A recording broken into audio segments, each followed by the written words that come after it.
Buffett, 92, is making the biggest acquisition of his life. On Friday, Buffett's Berkshire Hathaway won approval from the Federal Energy Regulatory Commission to buy up to 50% of Occidental Oil. Boosted by the news, Occidental's shares closed up nearly 10%. Some investors see the move as an important step toward a full-scale takeover by Berkshire that could end up costing more than $50 billion in its biggest-ever acquisition. As of August 8, Berkshire Hathaway had acquired 20.2% of Occidental's total outstanding shares. Valued at $11.30 billion. However, investors who were keen to hold their own legs before have a rare hesitation. The biggest question for many investors is, do you want to buy it, for Buffett, by holding both preferred stock and common stock? Coupled with the certainty of oil and gas prices, Occidental Oil is almost a no-loss business, but it is different for ordinary investors. The whole thing goes back to 2019. At the time, Occidental beat out much larger Chevron at $76 a share, a 54% premium at the time, to buy oil company Anadarko. Occidental paid a total of $38 billion in cash, plus assumed debt, for a total of $55 billion. However, the deal also came at a heavy price for Occidental. With the company's long-term net debt exceeding $47 billion in the third quarter of that year, including a $10 billion financing from Berkshire.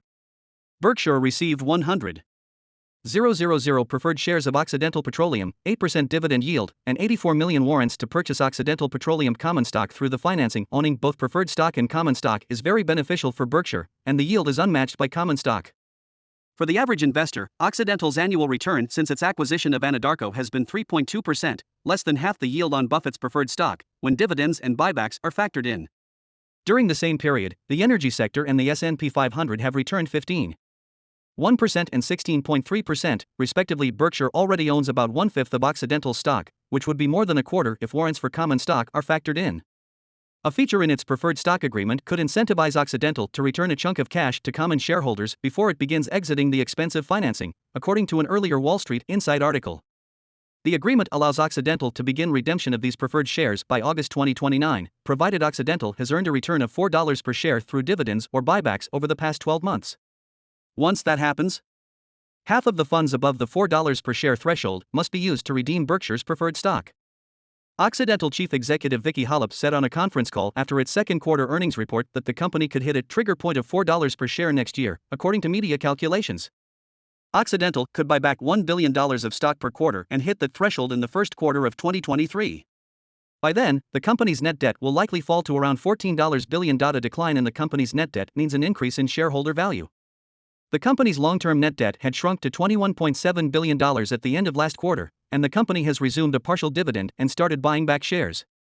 Currently, Occidental's relative valuation is expected to be more than 4 times its cash flow. Almost back to where it was before the bid war for Anadarko Petroleum. Buffett's continued addition to Occidental underscores his bullishness on energy. In fact, when he agreed to provide $10 billion in financing for Occidental, some analysts believe the investment was essentially a bet on higher oil prices. While the outbreak caused a temporary break in bets, oil prices soared as the outbreak improved and the Russian-Ukrainian conflict erupted. At the same time, benefiting from high oil prices this year, Occidental Petroleum's second quarter net profit reached $3.755 billion, a 36-fold increase compared to the same period last year and 16% higher than analysts' expectations. Occidental's share price has more than doubled since the beginning of the year, outperforming the broader market and becoming the best-performing energy stock on the U.S. stock market. If the oil and gas market continues to be healthy going forward, Occidental will also benefit, with continued stock buybacks and dividends on preferred stock. It's also why investors think Berkshire might buy Occidental outright.